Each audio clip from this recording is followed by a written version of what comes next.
One of the most popular courses in the field of finance is CFA, and I think the world is filled with working professionals from various fields who realize that they need to have a specialization in finance either for their own career or for themselves. And if you're one of them and wondering, is this the right time for you to begin the course, or how do you manage it with work overall? In this video, I want to break it down for you that can help you how to prepare mentally as well as during your execution.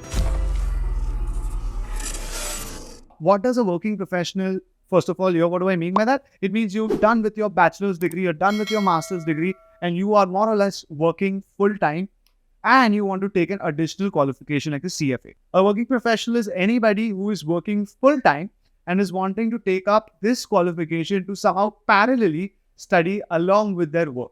What do we do? How do we rather counsel people at Zell, and how do we expect our students to go through this if they're working full time?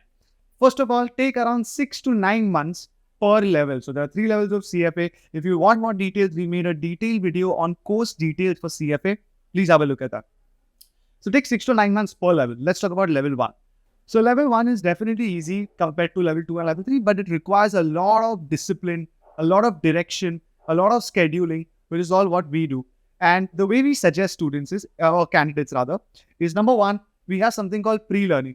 Spend the first few weeks on simpler topics that sort of warm you up into what's coming and also get you into the groove of studying.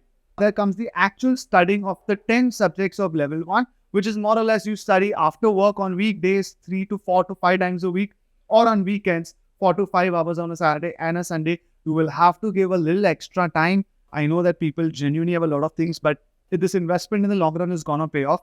And right at the beginning, when you start, right, you don't have to force yourself to sit for 4-5 days at a stretch.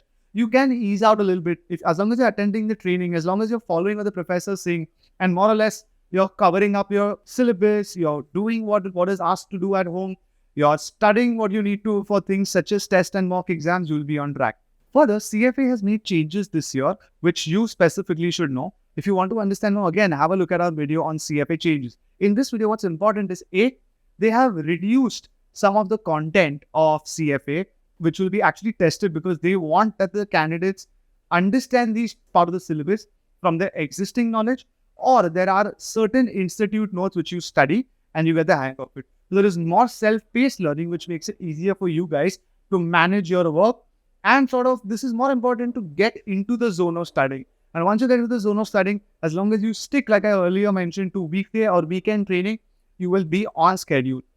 Finally, there's something called practice skill module, which is mandatory module by the body. It's not an exam as such, but you do need to give it to actually earn your results for each of the levels.